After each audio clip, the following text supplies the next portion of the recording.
तालियां बच्चों के लिए। गणपति बाप्पा मंगलमूर्ति। देवी और सज्जनों, मैं आज आपको एक अद्भुत कथा सुनाने आया हूँ। यह कथा है समुद्र मंथन की, जिसने देवताओं और असुरों दोनों का भाग्य बदल दिया। तो आइए चलिए कथा की शुरुआत करते हैं।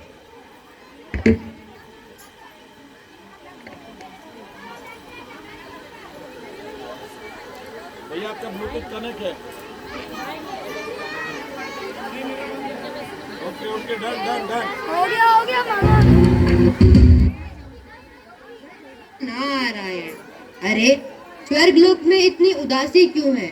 देवराज इंद्र, कुबेर देव सब इतने उदास, इतने चिंतित। इसके पीछे क्या कारण हो सकता है?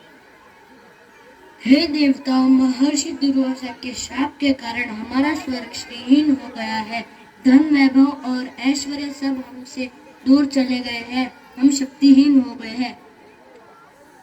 हाँ देवराज इंद्र, हम सभी बहुत दुखी हैं। अब हमारे पास में धन का कोई भंडार नहीं है। इस स्थिति में मेरी दृष्टि कहीं जाकर रुकती है तो केवल लक्ष्मी नारायण के चरणों में। उनके सिवाय कोई नहीं जो इस संकट से देवताओं की रक्षा कर सकता है।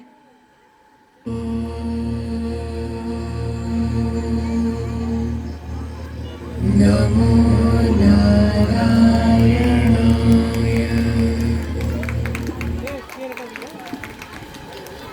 हे जगतपति, हे परमेश्वर, हमारी रक्षा करे, हमारे कष्ट का निवारण करे। हे देवो, घबराओ नहीं। समुद्र मंथन से अमृत निकलेगा, जिसे पीने के बाद तुम सभी अमर हो जाओगे और तुम्हारी शक्ति पुनः लौट आएगी। हाँ, यह उपाय तो अति उत्तम है। पर हे परमेश्वर, लेकिन हम यह मंथन करेंगे कैसे? इतने विशाल समुद्र को मंथना आसान नहीं है प्रभु। मंदराचल पर्वत की मथनी बनाइए और वासुकी नाग की डोरी।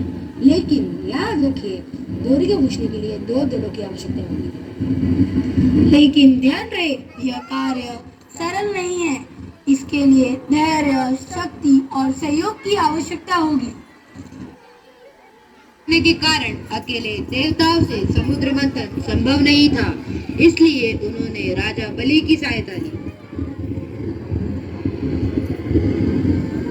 हम सभी का उद्देश्य एक ही है, समुद्र से निकलने वाले अमृत पर अधिकार। इसलिए मैं यहाँ पे अपनी सेना के साथ सम्मिलित हूँ। आइए चलिए देखते हैं समुद्र तट पर क्या तैयारियां चल रही हैं।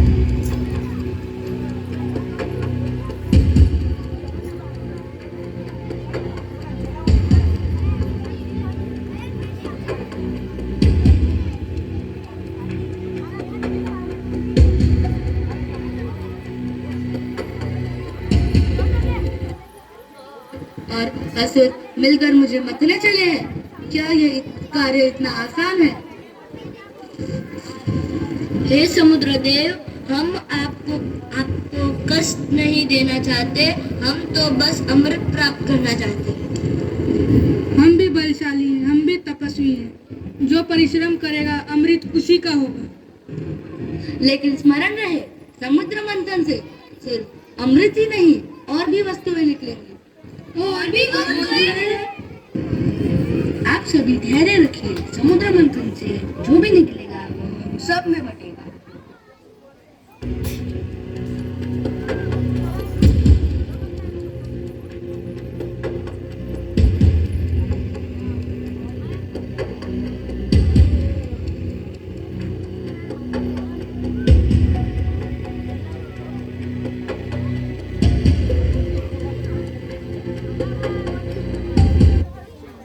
समुद्र मंथन निश्चित हुआ। मंदराचल पर्वत को मथनी के रूप में और वासुकी नाग को रस्सी के रूप में उपयोग किया गया। चलो जल्दी करो। हाँ, जल्दी करो। हे मंदराचल पर्वत, तुम स्थिर रहो। हे प्रभु, यह मंदराचल पर्वत अस्थिर हो रहा है। यह समुद्र मंथन असंभव प्रतीत हो रहा है। इस समस्या का क्या समाधान है? आप सभी ने अमृत प्राप्ति के लिए समुद्र मंथन प्रारंभ किया, लेकिन आप यह भूल गए कि किसी भी शुभ कार्य की सफलता के लिए गणेश जी का पूजन आवश्यक है।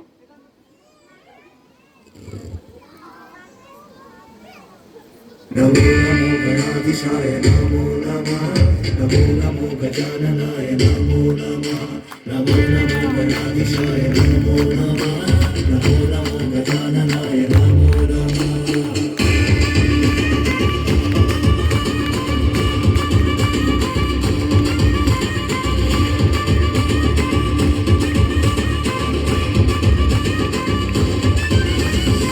तू ही आधार तू ही आशा, तू है वरदान गणराया, क्या है संसार अंश है तेरा, तू है ब्रह्मांड गणराया।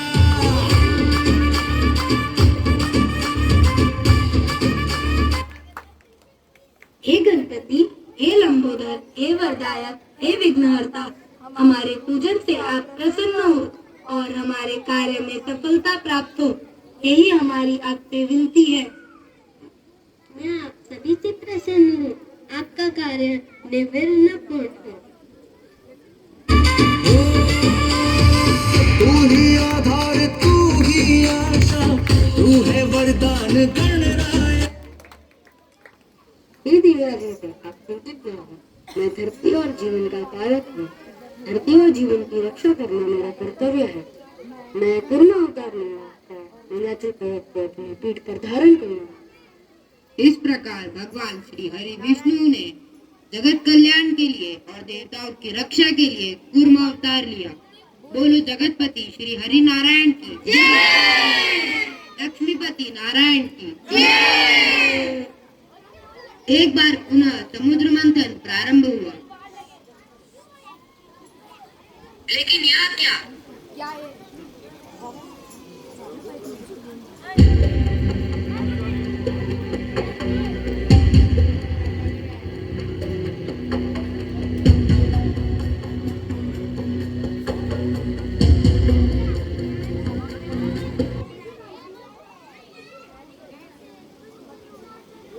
क्या ये अमृत है? नहीं, तो फिर क्या है? नारायण नारायण। नहीं, ये अमृत नहीं है, ये विष है, कालकूट विष। त्राहिमाम, त्राहिमाम, रक्षा कीजिए प्रभु। हे सुरेश्वर, इस संकट का क्या उपाय है? इस संकट का निवारण केवल महादेव के पास है।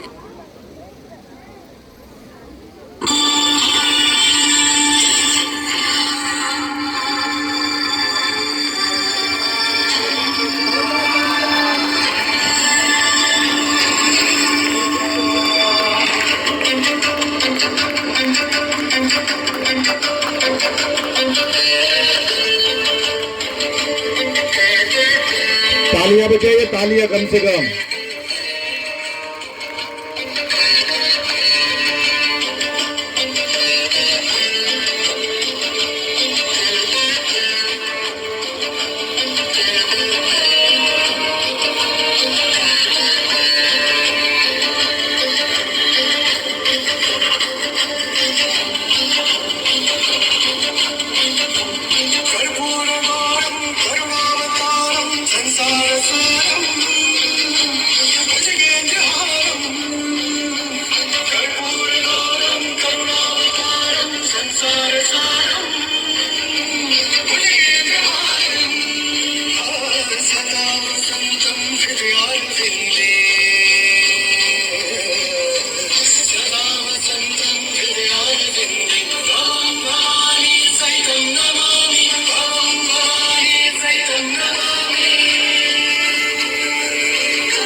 हे महादेव, यह कालकूट विष सारे संसार को नष्ट कर रहा है, कृपा कीजिए महादेव।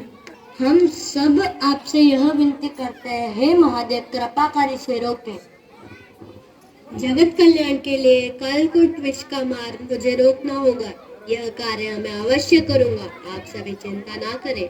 स्वामी, यह विष अत्यंत घातक है। यह आपके लिए भी प्राण घातक हो सकता है। मैं आपको ऐसा करने नहीं दूंगी। देवी, संसार कल्याण के लिए मुझे यह कार्य करना ही होगा। यह मेरा कर्तव्य है। यदि आप इसे पीते हैं तो मैं इसे आपके हृदय तक नहीं जाने दूंगी। मैं आपको अपने संकल्प से सुरक्षित रखूंगी।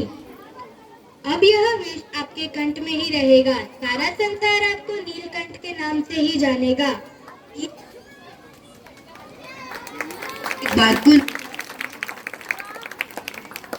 पुनः समुद्र मंथन प्रारंभ हुआ। समुद्र से एक के बाद एक 14 रत्न निकले। समुद्र मंथन से निकलने वाले दिव्य रत्न लोक कल्याण के लिए है। इनका विभाजन न्यायपूर्वक होना चाहिए।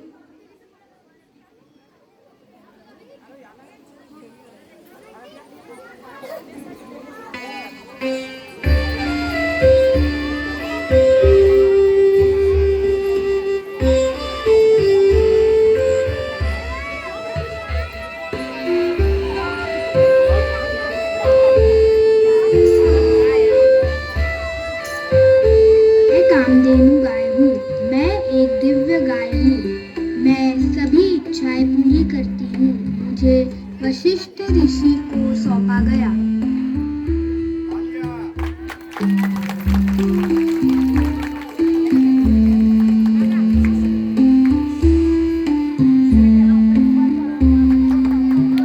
मैं रावण हाथी हूँ।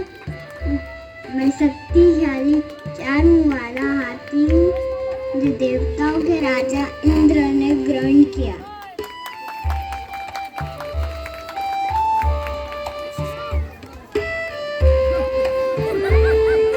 सात मुंह वाला उच्च श्रवा घोड़ा हूँ।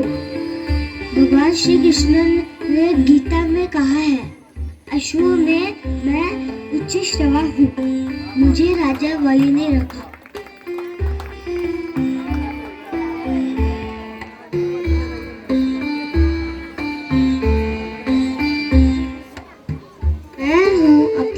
रंभा, मुझे इंद्र को सौंपा गया है। मेरी गायन कला और नृत्य में कोई जोड़ नहीं है।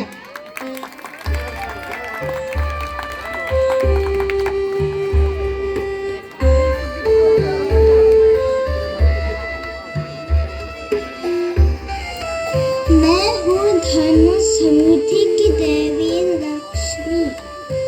मैं उस स्थान पर निवास करती हूँ जहाँ धर्म, भक्ति और सदाचार हो। मुझे भगवान श्री हरि नारायण के साथ वैकुंठ लोक में स्थान प्राप्त हुआ।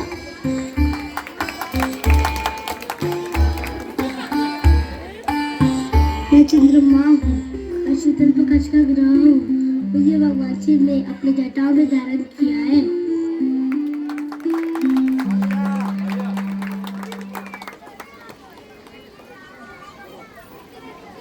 मैं धनवंतरी हूँ। मैं देवताओं का वैद्य हूँ। मैं नारायण का ही एक रूप हूँ। मैं अपने साथ अमृत का बहुमूल्य कलश लेकर प्रकट हुआ हूँ। देखो, अमृत प्रकट हुआ है। हमको किसी भी मूल्य पर अमृत को हाथ से जाने नहीं देना है। वाह राजा बलि, बड़ी चतुराई दिखाई तुमने। अमृत पर सारा अधिकार स्वयं ले लिया। पर आप चिंता ना करें, जहाँ माया अधिपति भगवान विष्णु हैं, वहाँ अन्याय कैसा। देखो, वह विश्व मोहिनी रूप में आ रहे हैं, सुंदर, मोहक और आकर्षक। इस प्रकार भगवान श्री हरि नारायण ने मोहिनी रूप धारण कर देवताओं का अमृत पान करवाया। अब नारी के रूप में प्रगटे जग के पालनहार।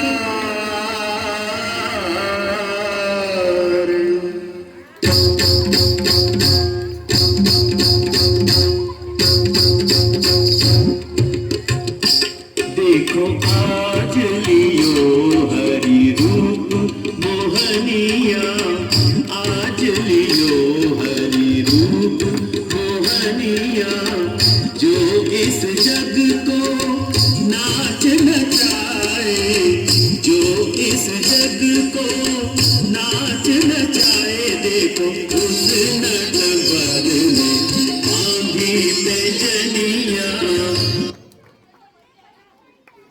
इस प्रकार भगवान श्री हरि विष्णु ने देवताओं को अमृत पान करवा के देवताओं को विजय दिलवाई। इस तरह सच्चे धर्म की स्थापना हुई। धन्यवाद।